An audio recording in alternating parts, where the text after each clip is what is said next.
按分享，选 Gmail。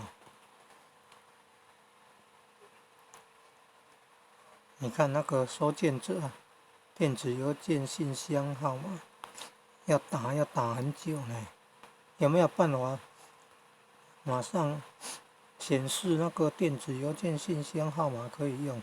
有诶，来注意看哦，上面按一下收件者那边按一下，然后下面空白键，这个打字键盘的空白键按一下，有没有看到？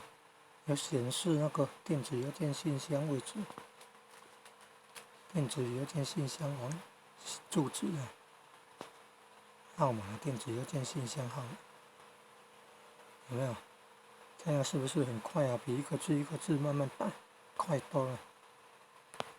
然后按传送出去。